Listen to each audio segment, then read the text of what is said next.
C'est la douleur dans l'âme, avec un profond sentiment d'humiliation, que les internautes africains d'origine diverses ont accueilli l'annonce par l'ambassade de Russie au Sénégal de l'envoi prochain de milliers de tonnes de produits alimentaires au Burkina et au Niger.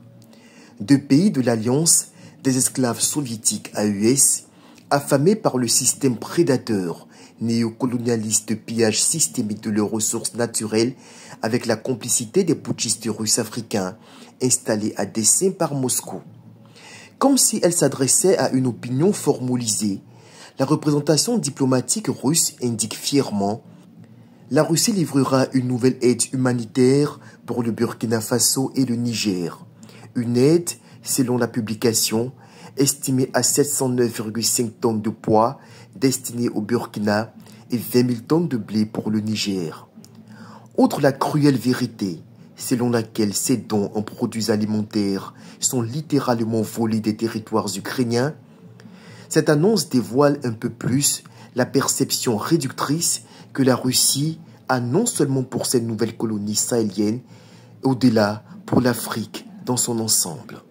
À une époque où les Africains à la queue dans la compétition mondiale ont un besoin urgent de transfert de technologie et d'investissements lourds sur le plan industriel, susceptibles de les mettre sur la voie de l'industrialisation, gage d'une croissance économique porteuse de solides perspectives de développement, Moscou préfère balancer de la nourriture de surcroît volée.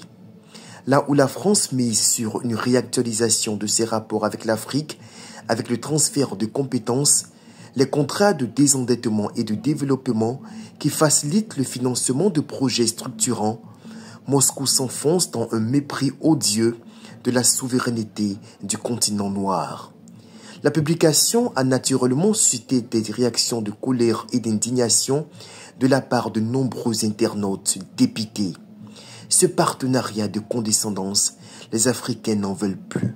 Le message est clairement adressé au maître colon du Kremlin.